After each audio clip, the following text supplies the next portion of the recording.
welcome back to another Let's Talk Tuesday. I hope you guys enjoyed last week's video on peer pressure, well, culminating video on peer pressure. And this week we're going to be heading on to communication.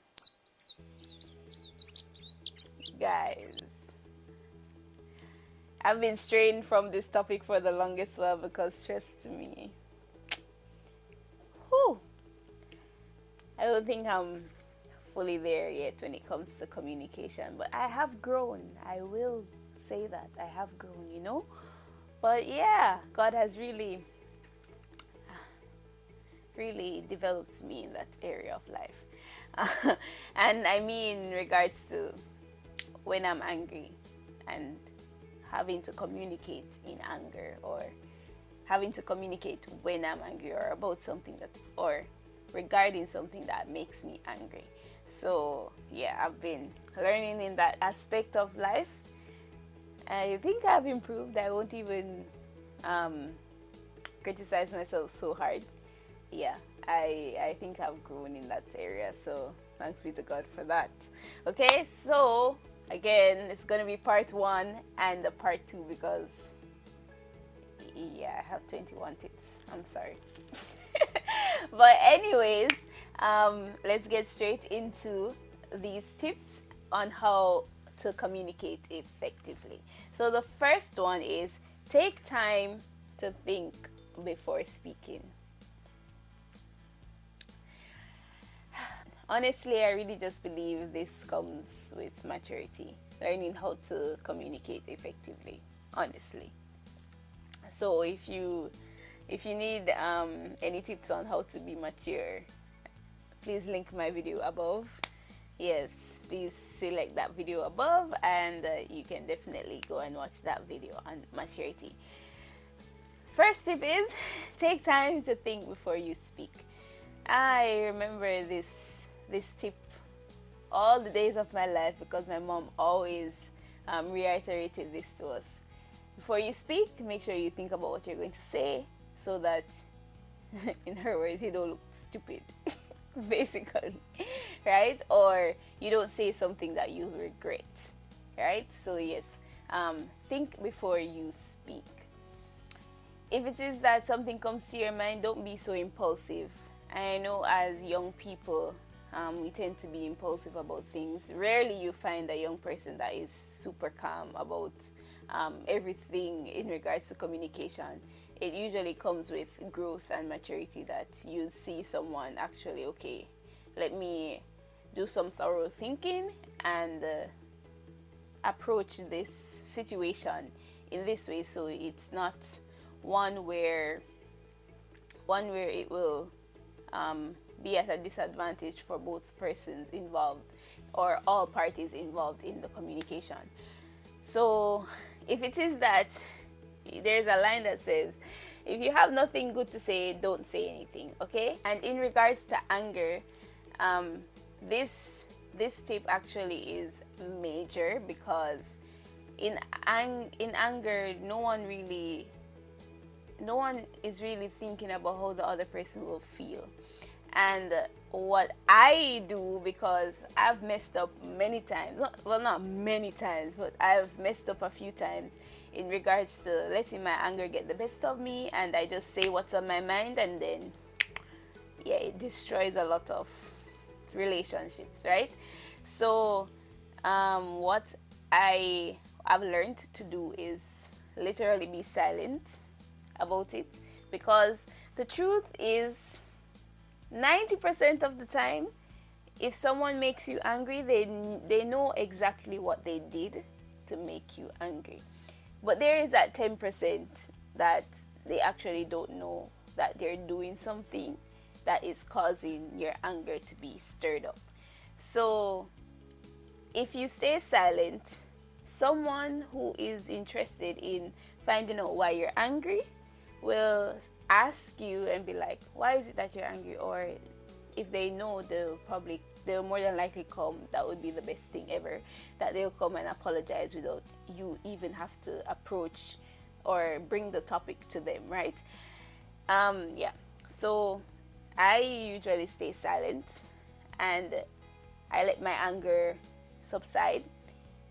As long as it takes to subside, I let it subside, and then I can come to you with a calm tone and speak to you regarding the issue, so that some solutions can be brought. But yes, I'm working on that. I am trying to decrease the time in which my anger subsides, but yes, right now it's a long time. I won't lie to you. My anger is really, really out of control. Now, it's in control. Let's get that clear. I don't go out and I'm just angry at everyone. If you see I'm angry, I have a very valid reason as to why I'm angry, okay? But the length of time in which I get angry to the time when I speak to someone about whatever it is that makes me angry, I am trying my best, with God's help, of course, to decrease that time, that it's not a year or months. Yeah, probably a week, hopefully a day, or probably the same time, but slowly but surely we'll get there. Yes.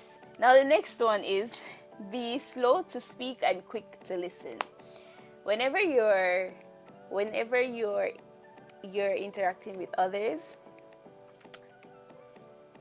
always aim to take the position of listening. Don't be so quick to always speak, because it's in listening you get to hear people's point of view. It's in listening that you get to see who people really are. It's in listening and observing and being engaged in what they're telling you. You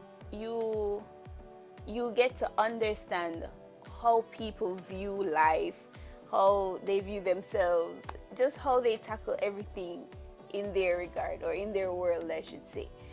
Yes, so be quick to listen and slow to speak. And if it is that in listening there is still something that is puzzling about them, you can then speak to them. Or if it's even just a normal conversation regarding a topic, not necessarily something personal, be quick to listen and understand, okay, their point of view, and then you give your point of view if it is different or anything. Don't necessarily be so quick to let everyone know that, okay, yes, I'm ready to speak, or always want to be in the spotlight, basically. And the next one is speak to help the listener. Now, if someone is speaking to you regarding a story, history, anything of the sort, don't just look as if you're there and you're not engaged. Be engaged in their in their conversation. I'm giving away myself now. So I usually take the listening position in any communication relationship that I have with my friends, right? And even I was talking to my friend this week, and I was just on the bed listening to her. I was engaged with her, right? And she was just there speaking until she came to the point of realization. She was like, Shanique, are you tired of listening to me? I'm like, wow. Finally you realize that I'm taking in so much. Oh my gosh. Because it's not like I made her feel as if she shouldn't speak or anything. But she enjoys talking. She even said to herself, she's like, I don't know, but when I'm talking to you, it's like you just make me want to talk more. I'm like, okay, that's nice. I'm like, okay, that's nice. And she just kept talking. And she's like, okay, fine, I'll let you rest a while. I'm like, okay, thank you. But yes, be engaged with whoever you're speaking to. And I tend to attract people who like to talk. So I'm usually the one that's listening. And because I engage them, I'm listening to them. And yes, if there's a point in their story that I'm like, wow, really, that happened? And they're like, yes. And they just keep going. And I'm like, wow, you have a lot to say. But I really don't mind because I'm not a speaker myself. Don't watch the fact that I am on YouTube speaking a lot, guys. I'd prefer to be quiet. Trust me. Don't watch this. Okay? Now, the next one is speak with straightforwardness. Again, I was speaking to another friend and he was like, Shanique, you are so blunt. What is your problem? I am not the type to beat around the bush when it comes to life, okay? So, if you're my friend, you would have known this already. And you'll probably not like it too. You like it, but don't like it at the same time, okay? When you are communicating, guys, you should know how to say the truth and say it in a way that yes, it's straightforward, but yes, not hurt. But the truth, regardless of how it's said. To be honest, guys, the truth, regardless of how it is said, it will definitely strike a chord with you, and it will hurt people who don't want to hear the truth. Okay, so you could say it as nice as possible. If they don't want to hear it, it's still going to make them angry. You can't do anything about that. Move it on. Okay, so yeah, we are supposed to speak with straightforwardness when you're communicating. Don't beat about. Don't if something upsets you, please let the people know. Let the person know. Hey, you did this yesterday and I don't like it. Why would you do that? Okay, if it's something that it has made you super angry, don't speak in your anger, as I said before, but find some way to hit the nail on the head without it stirring up more anger. I hope you get what I'm saying. So hit the nail on the head, be straightforward about whatever it is that's bothering you without it stirring up more anger. I'm still learning on that, so when I do find the formula for that, I'll let you know, okay? Yes. Just try and say it nicely but straightforward. You can do that. That is possible, to be straightforward and be nice at the same time. Yeah, you don't necessarily need to be feisty all the time, unless you're playing, of course. But yeah, so for effective communication, no one has time to guess and think what is bothering you. If it is that you need to say something, just say it straight, okay? If something is bothering you, just say it straight and be like, okay, yeah. So the next one is be aware that non-verbal communication is always at work.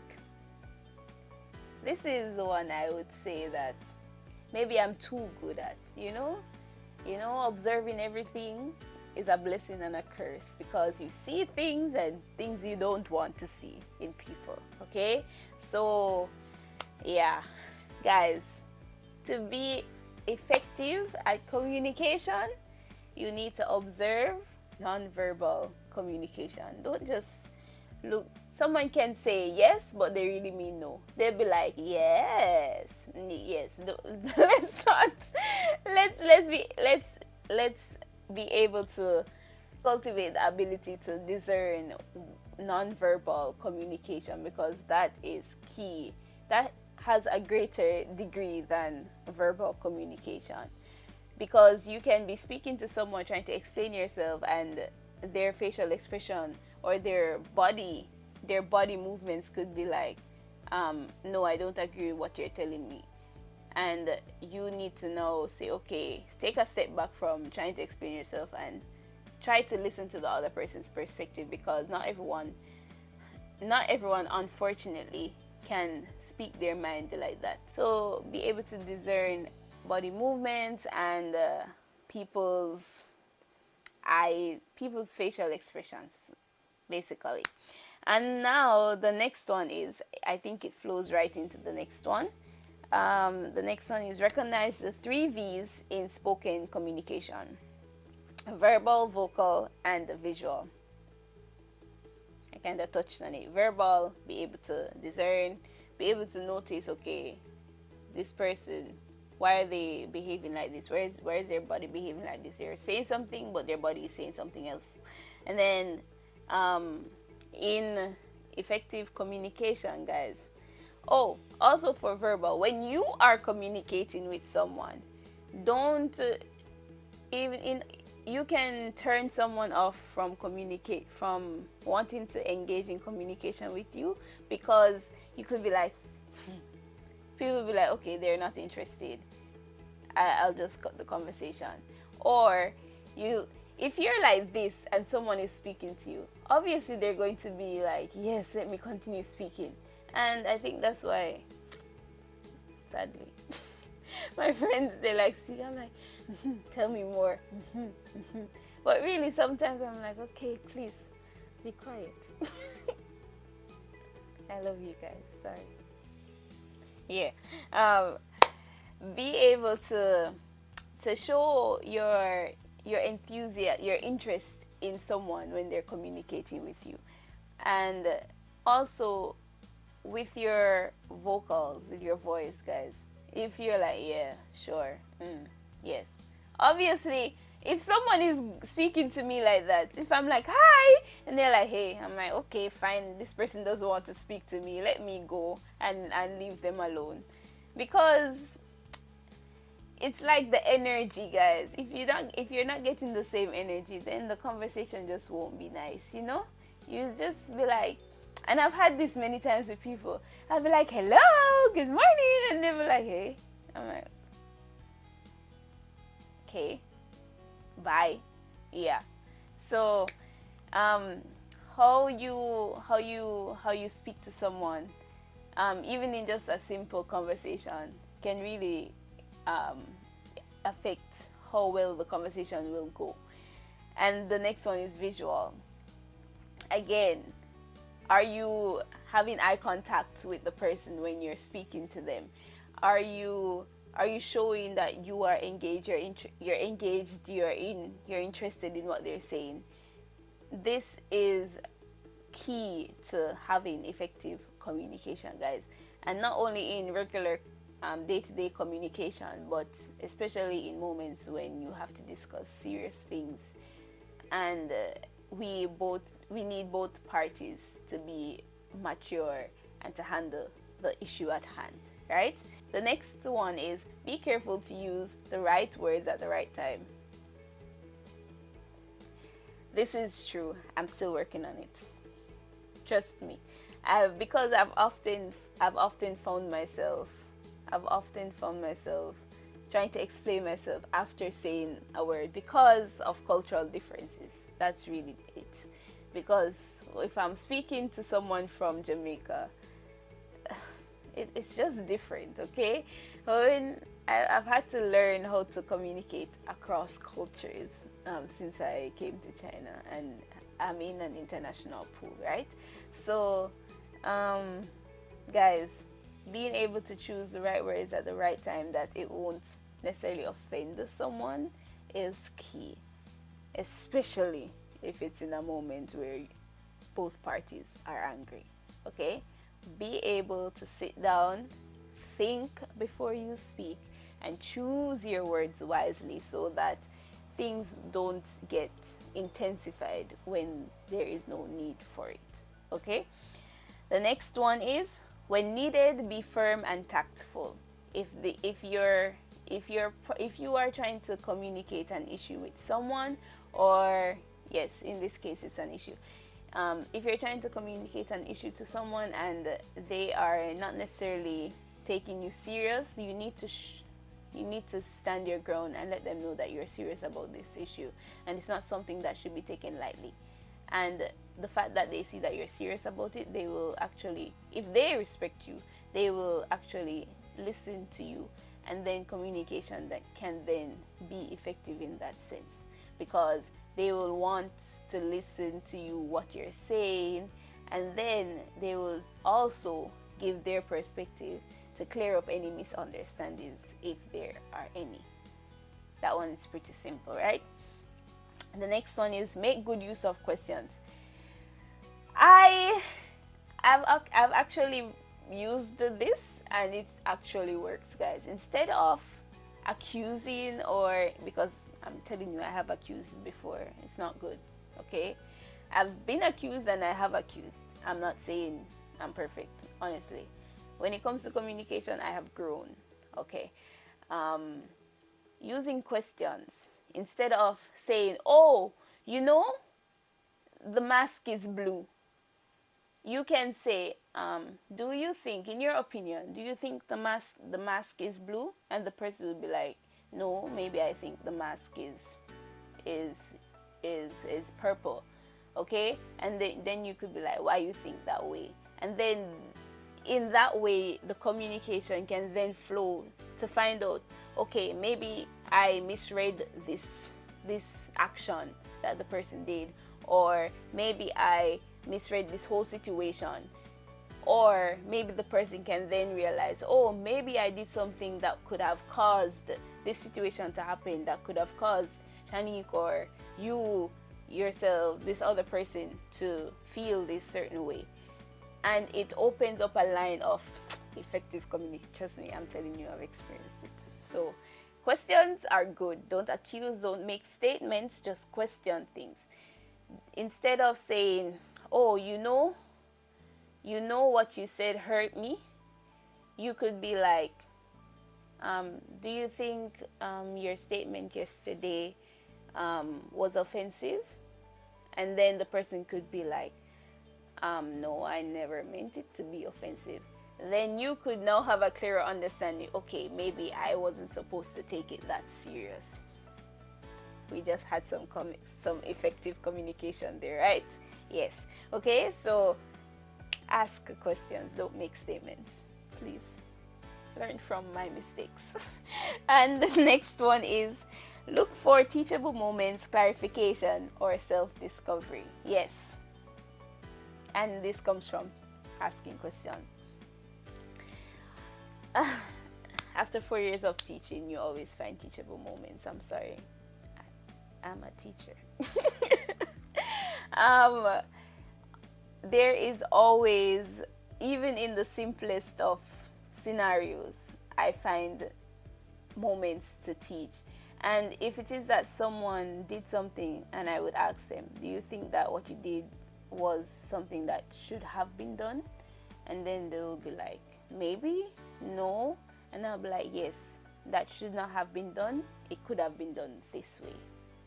That's a teachable moment. And then it would bring clarification for both parties.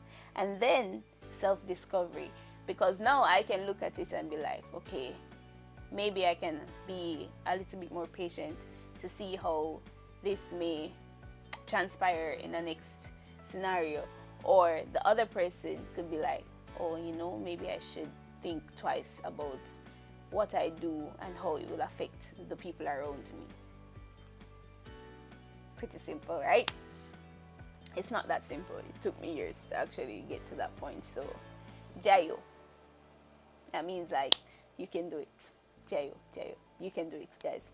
And the last one for this week, number 11, is look for the moment of silent registry. Now, all this is saying is, in speaking to someone, there always comes a point where someone becomes silent.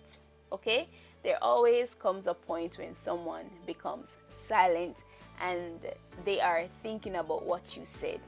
And in that point, you can be like, okay, are they resonating with what I'm saying, or do I need to clarify further what I'm saying? Is there some confusion, or is there too much anger at this point in time that let me just let this issue rest and then we can tackle it at another time that is more suitable?